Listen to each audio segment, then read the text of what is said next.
आप ही ने वादा किया था एनएचएम कार्यकर्ताओं से कि हम आपकी मांगे पूरी करेंगे, तो पूरी करिए, अन्यथा 3 साल बाद सत्ता से आपको यही जनता खारिज कर देगी।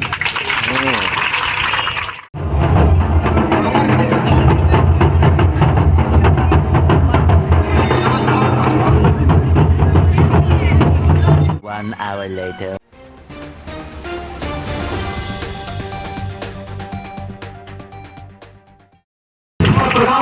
जो आज जसपुर की पावन धरती पर आए हैं, वो आप सभी का संवैधानिक तरीके से पूरा समर्थन करते हैं। हमारी सरकार लाओ और मांगे पूरी हो जाएगी। आज आप लोग थोड़ा सा महसूस कर रहे हैं कि लोग छोटे छोटे पंडालों में यहाँ बैठे हुए हैं काम के, और बिना रुपया पैसा के काम नहीं होगा तो काम कहाँ से मिलेगा। अब सोचिए कि उसके बावजूद आप लोग यहाँ डटे हुए हैं, और ये 24वां दिन है, सरकार के कानों में जूं तक नहीं रेंग रही है कि ताकि इनकी मांगों को पूरा कर सके।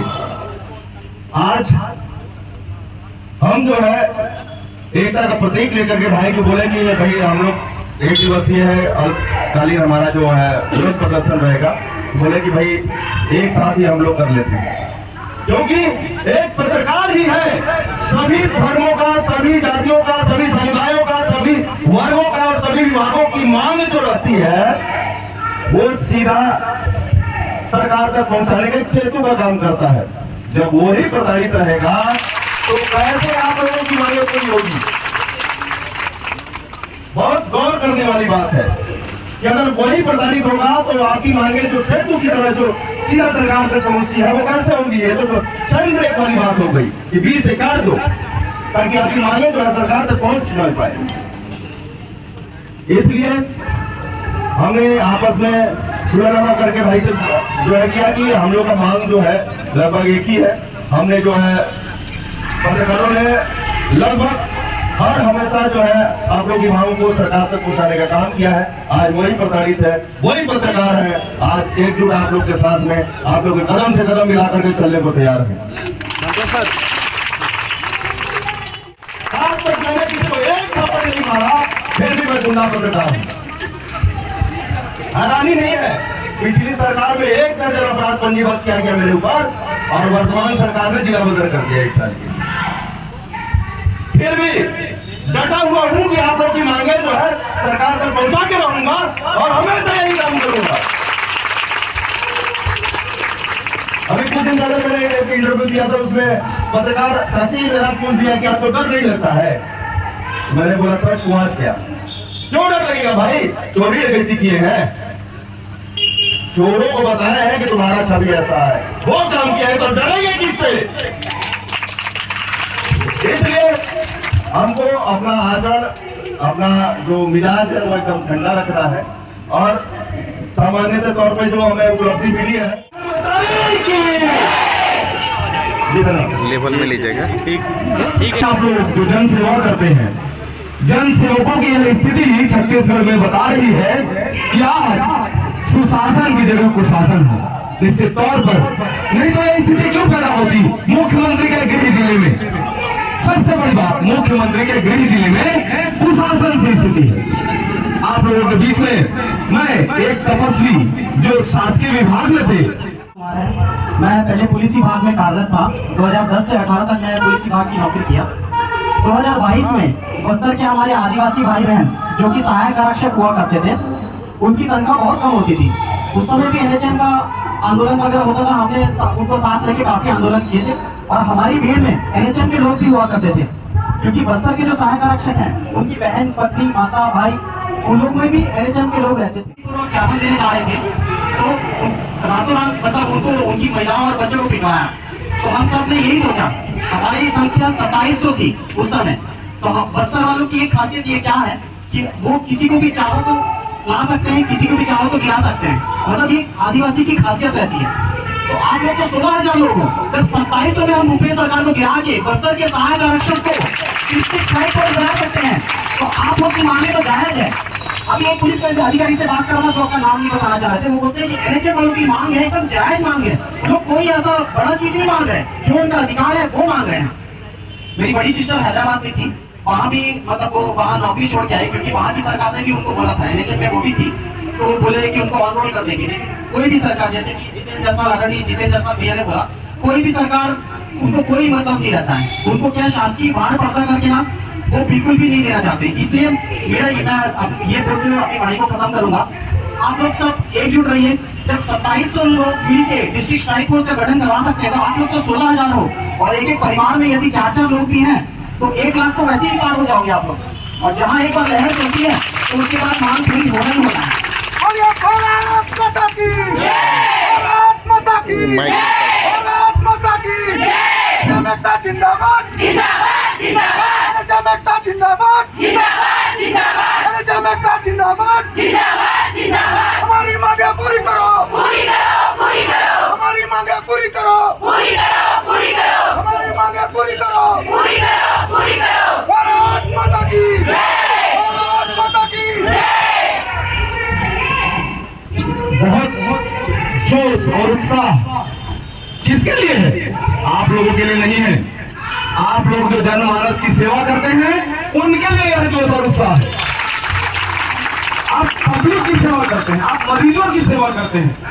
मैं प्रोफेशनली एक डॉक्टर हूं, मैंने 4 सरकारी नौकरी छोड़ दी क्योंकि जुनून था कि आप लोगों की आवाज, समाज में जो दबे हुए लोगों की आवाज है, उसको सरकार तक पहुंचा सकता। मेरी सारी बहनों, माताओं, भाइयों, यह आवाज दबनी नहीं चाहिए। यह आवाज उस वादा किया था NHM कार्यकर्ताओं से कि हम आपकी मांगे पूरी करेंगे, तो पूरी करिए, अन्यथा 3 साल बाद सत्ता से आपको यही जनता खारिज कर देगी। सबसे पहले जो NRSM की स्थापना हुई थी 2003 में हुई थी, सही कह रहे हैं, सही कह रहे हैं। इसके बाद में NHM हुआ था जो 2013 हुआ था, 2005 और 2013 पे हुआ था, ठीक है। तो 2013 की बात करते हैं। 2013 के बाद से जो सरकार में बैठे हुए जो हमारे माननीय है, जो हमारे यहाँ के विष्णु देसाई जी हैं, इसके बाद में प्रशासन में बैठे हुए, शासन में बैठे हुए जितने विधायक उनकी सैलरी कितनी बार बढ़ी है पता है आप लोग को? कितनी बार बढ़ी है? उनका सेवा विस्तार कितनी बार हुआ है? वो कितनी फैसिलिटी बढ़ी है? 4 बार सैलरी बढ़ चुकी उनकी, 2013 के बाद से बता रहे हैं। उस पर पाते थे 75,000 का महीना, 2013 पे अब पाते हैं 3.5 लाख रुपए महीना, पता है? इतनी बार उन्होंने बढ़ा दिया। कैसे बढ़ाया पता है? विधानसभा में बैठे और ताली बजाए थे, हड़ताल नहीं करना था उनको। वो बैठे थे विधानसभा में और ताली बजा के प्रस्ताव पास कर दिए कि हमारी सैलरी बढ़नी चाहिए।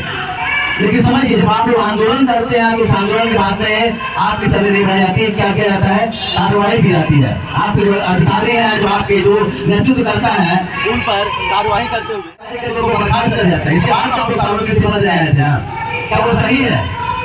आप लोगों को कोरोना वायरस का क्या, जिस तरह में लोग बाहर निकलते थे कोरोना हो जाएगा, घर के पड़ोसी हो जाते थे कोरोना, तो लोग करते थे कैसे छूटेंगे, घर में जाते तो उसको अलग कर दिया जाता। तब हम लड़ रहे थे, इस समाज के लड़ रहे थे, हमारे लिए लड़ रहे थे, इस देश के लड़ रहे थे, लड़ रहे थे ना। लेकिन जब बोलते हैं कि हमको हाथ चाहिए, तो हाथ क्यों लेती है सरकार? जब अपने सैलरी बढ़ा सकते हैं, आपका मानदेय बढ़ा सकते हैं, तो आपका मानदेय बढ़ाने में उनको क्या तकलीफ है भाई? जब आपको ठीक है तो आपसे किया ना, स्पीकर से किया, नहीं करेंगे तो नोटिस हो जाएगा, बर्खास्त करने की कार्रवाई हो जाएगी। ये होता है कि नहीं होता है? अगर आपके कार्य में थोड़ी भी लापरवाही हो जाए तो आपको बर्खास्त करने की कार्रवाई कर दी जाती है। जब आपने सरकार को स्पीकर से किया, इसलिए आप घर पर बैठे हुए हैं, अगर नहीं करते तो बर्खास्त करके फिर किया जाएगा आपको। जब आप अपना काम पूरी ईमानदारी से कर रहे हैं, अपना हक मांग रहे हैं, तो वो हक मिलना चाहिए कि नहीं मिलना चाहिए? हमने पूरी खबर बनाई है और लगातार खबर बना रहे हैं, यहाँ से लेकर रायपुर तक जाके भरता जाके खबर बना देते हैं कि आपका हक मिलना चाहिए। तो फिर से कहते हैं कि आपको अपना हक मिलना चाहिए, आपको आंदोलन करना होगा, चाहे सरकार जितनी भी जवाबदारी करना ले। ये पत्रकार है, जैसे भैया ने बताया कि पत्रकार है, काम करता है, मानदेय के नाम पे जीरो है, करते हैं ईमानदारी से काम करते हैं और आपके लड़ जाते हैं और लड़ते हैं तो होता है कि सरकार दबाव आती है। आप प्रयास करते हैं, हम भी प्रयास करते हैं करोगे, तब सरकार दबाव आती है, तो हम आपके लिए लड़ रहे हैं। लेकिन समझिए कि अगर इस जिला से यहाँ के जो मुख्यमंत्री हैं हमारे पत्रकारों पे 1 करोड़ का अगर उनके ऊपर मानहानि करी कैसे देंगे? समझिए कैसे देंगे? कितना पैसा कमाते हैं?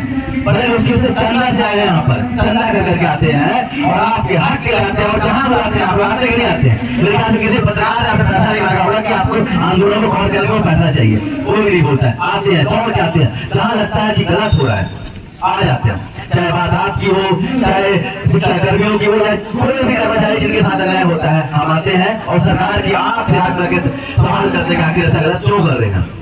तो यकीन मानिए सरकार झुकेगी, सरकार आपको की बात मानेगी, हम सब साथ हैं, आपकी बातों को रखेंगे और जहाँ तक ऐसा होगा अगर आपको कितना से आंदोलन करेंगे हम साथ में कंधे से कंधा मिलाकर खड़े रहेंगे। आपको लोगों ने कितना दिया था, इसका बाद हुआ क्या? नहीं हुआ। सरकार में हिम्मत नहीं है कि 16,000 कर्मचारियों को एक साथ इस्तीफा दे सके। पता है क्यों? भ्रष्टाचार बना जाएंगे। आप लोग इतने सालों से काम कर रहे हैं, लगातार 10 साल 15 साल से काम कर रहे हैं, आपको अनुभव है। नया व्यक्ति आके उस जगह को हासिल नहीं कर सकते, उसके पास अनुभव नहीं है। इसे सरकार जानती है कि आपको हम निकाल नहीं सकते हैं, लेकिन लड़ेंगे। आप लड़ेंगे ना, उसके लिए बनाना लगाते हैं, लड़ेंगे लड़ेंगे। भारत माता की, भारत माता की जय, जय छत्तीसगढ़, जय छत्तीसगढ़ माता।